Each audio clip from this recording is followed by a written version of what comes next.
So I'm curious, what does your doctor tell you about saturated fat? Let me know in the comments below. Chances are it's the same thing that the American Heart Association tells you, which is this right here. The 4 types of fat have different chemical structures and physical properties. The bad fats, saturated and trans fats, tend to be more solid at room temperature like butter. Monounsaturated and polyunsaturated fats tend to be more liquid like canola oil. Without a doubt, trans fats are terrible. No amount is considered safe. And it's fair to paint them as the devil. Why? We don't have the enzymes to break down the trans bond in that molecule, so it ends up sticking to the insides of our arteries, clogging them up. But what about saturated fats? Should we paint them as the devil as well? Not quite, because most, but not all saturated fat is bad for you. It simply depends on the saturated fat that we're talking about, and I'll explain that in a little bit. Okay, back to the American Heart Association website. Fats can also have different effects on the cholesterol levels in your body. A diet high in saturated fats and trans fats raise the bad cholesterol, LDL levels, in your blood. Eating an overall healthy dietary pattern that is higher in monounsaturated and polyunsaturated fats can lower bad cholesterol levels. Yes, this is absolutely true. Saturated fats will raise LDL levels, which is a horrible thing because LDL is the bad cholesterol, right? Well, this might come as a shocker to you, but as you'll soon see, LDL isn't actually the best way to assess metabolic health. Eating foods with fat is definitely part of a healthy diet.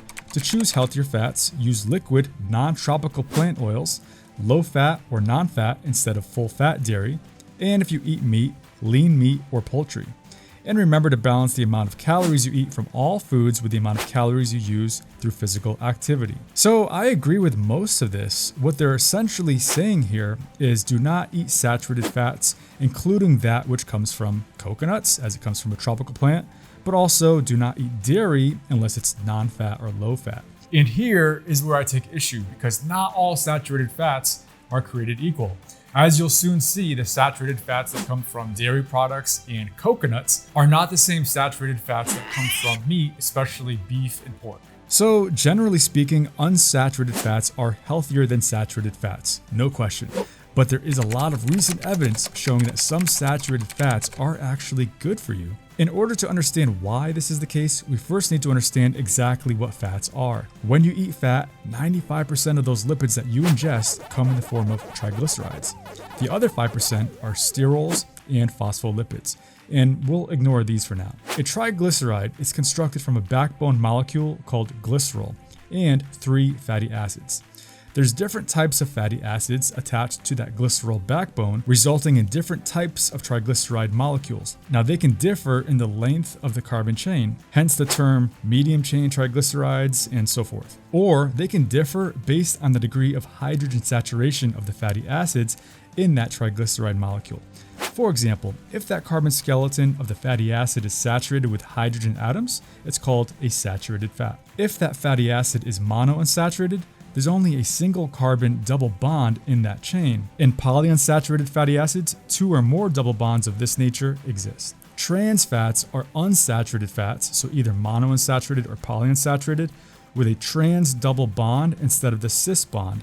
The type of bond affects the shape of the fatty acid chain. A trans bond creates a straight chain, whereas a cis bond creates a bent chain.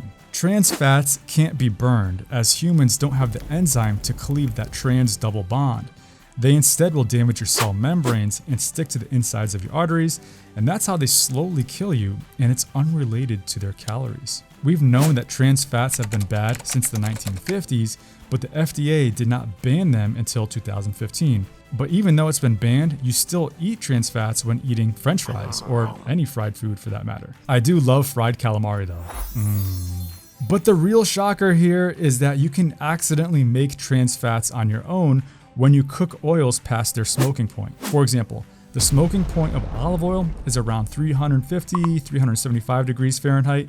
And when you go above that, the oil starts smoking, and that cis double bond from that monounsaturated fat, it turns into a trans double bond. Okay, now that we understand the different types of fats, let's focus on saturated fats in particular and how they impact your health. What happens if you remove or decrease the amount of saturated fat in the diet? Well, look no further than the 1990s when the Women's Health Initiative study was done. It was a randomized control trial, and it looked at 161,000 women who cut their saturated fat intake from 30% to 10% of their calories. The conclusion? There is no effect on either weight loss or heart disease. Then there was the Sydney Diet Heart Study, which was done in the late 60s, early 70s.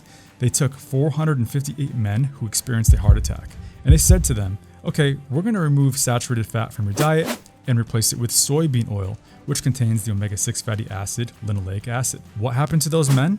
All of them had a drop in their LDL levels. That's great, right?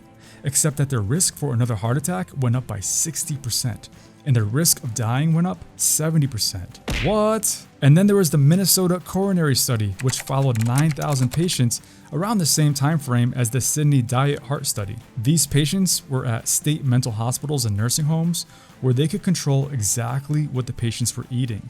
So they removed the saturated fat and they substitute it with corn oil, which also contains the omega-6 fatty acid, linoleic acid. Guess what? Same results as the Sydney Diet Heart Study. LDL levels declined, but heart attacks and deaths went up. Researchers, they never published their findings because they couldn't explain them. They were completely dumbfounded. We only know about this research because of the son of the original author of the study. That's right, the data was literally stored in the basement for 40 years and was finally published in 2016 by the cardiologist's son at Mayo Clinic. He was shocked with the results, which showed that low fat didn't work, and neither did substituting it with linoleic acid. So why did heart attacks and deaths rise when linoleic acid was substituted for the saturated fat? Linoleic acid is the predominant polyunsaturated fatty acid in the Western diet, and most of it is consumed in the form of vegetable oils, so like corn, soybean, and canola oils, as well as sunflower and safflower oils. In fact, we know that it's not the saturated fat itself clogging the arteries. It's trans fat, and it's also inflammation in the body, which is a result of eating processed food. You see, when people are eating processed food, the ratio of omega-6 to omega-3s is around 20:1, and when you have a high ratio like this, the body has inflammation, and that leads to cardiovascular disease and other problems like autoimmune disease, cancer, and more.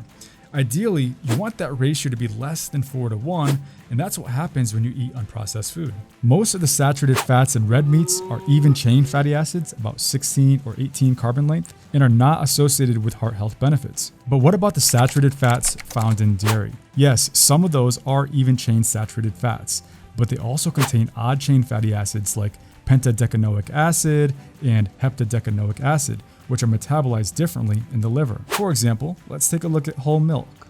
Milk fat contains, on average, 2/3 saturated fat and the rest being unsaturated fat. Of the saturated fat, 2/3 of those are the even chain saturated fatty acids, including myristic acid, as well as palmitic acid and stearic acid. The odd chain saturated fatty acids, like pentadecanoic acid and heptadecanoic acid, well, those only make up about 1.5% of the saturated fat. But then there's also butyrate, which is another saturated fatty acid, but it's actually healthy for you. And guess what? This is actually an even chain saturated fatty acid. Butyrate makes up 5% of the saturated fat of Swedish whole milk. And another point is that whole milk has an omega-6 to omega-3 ratio of about 2:1. While most dietary even chain fatty acids have been associated with an increased risk of inflammation, heart disease, and type 2 diabetes in humans, higher dietary intake of odd chain fatty acids have been associated with lower risks of metabolic syndrome, type 2 diabetes, obesity, inflammation, heart disease, fatty liver disease, and other conditions, including pancreatic cancer. In a prospective cohort involving over 14,000 people followed for an average of 14 years, increased dietary intake of the odd chain fatty acids was associated with lower mortality in both men and women, while higher even chain fatty acid intake was associated with higher mortality in women. Recent research has shown that they actually offer protection from diabetes and heart disease, and they lower mortality. Although mostly found in dairy, these odd chain fatty acids are also found in some fish and certain plant foods, including, you guessed it, coconuts. So the saturated fat in certain dairy products is likely protective.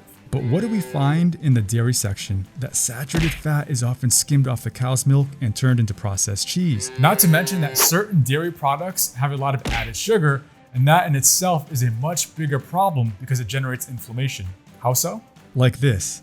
Added sugar is made of glucose and fructose, and even though too much glucose can be bad, it's not nearly as bad as too much fructose because the liver turns excess fructose into fat through a process called de novo lipogenesis, or DNL. This process involves fructose being converted to acetyl-CoA and eventually into palmitic acid, aka palmitate, which can then be modified to other fatty acids. Those fatty acids end up joining the glycerol backbone to form a triglyceride. But excess fructose doesn't just make you store fat and cause insulin resistance. It also leads to inflammation. One, because of the freely exposed carboxyl group at the end of the palmitate molecule, and two, because of the pro-inflammatory cytokines that are generated in this metabolic pathway. The maximum amount of added sugar that an adult should consume in a day, 25 grams. Most people are way over that, which really explains why 88% of Americans have metabolic syndrome, whether it's been diagnosed or not. Yes, 9 out of 10 American adults. Not necessarily obese, but have metabolic illness. So excess sugar, bad. Trans fats, bad. Saturated fats, well, as a whole, saturated fats are certainly healthier than trans fats, and unsaturated fats, generally speaking, are healthier than saturated fats. But not all saturated fats are created equal. Most of the even-chain saturated fats, mostly from beef and pork, unhealthy. Yet an even-chain saturated fatty acid, butyrate, which comes from whole milk, is healthy for you. And what about the odd-chain saturated fats, like in milk and cheese and, dare I say, butter? Well, based on recent studies, have not been shown to have harmful metabolic effects like we previously thought. And some actually appear to be beneficial, especially when it comes to pentadecanoic acid. Here's the thing, current dietary saturated fat recommendations don't discriminate between the different types of saturated fat. But the research coming out over the past few years shows us that we should. In fact, pentadecanoic acid appears to be on the brink of officially becoming an essential fatty acid. Researchers recently demonstrated its ability to repair mitochondria, reduce inflammation, scarring, and improve various metabolic parameters, including lowering triglycerides and glucose levels. And when you look at some of the healthiest foods on the planet, for example, walnuts, avocados, chia seeds, flax seeds, etc., they have all sorts of fat. Most of it is unsaturated, but some of it is saturated, which strengthens the point that not all saturated fat must be bad. If you enjoyed this video on saturated fat, definitely check out this one right here, because there's some pretty mind-blowing facts and big myths that are going to be busted when it comes to LDL levels and statin medications. Thanks for watching.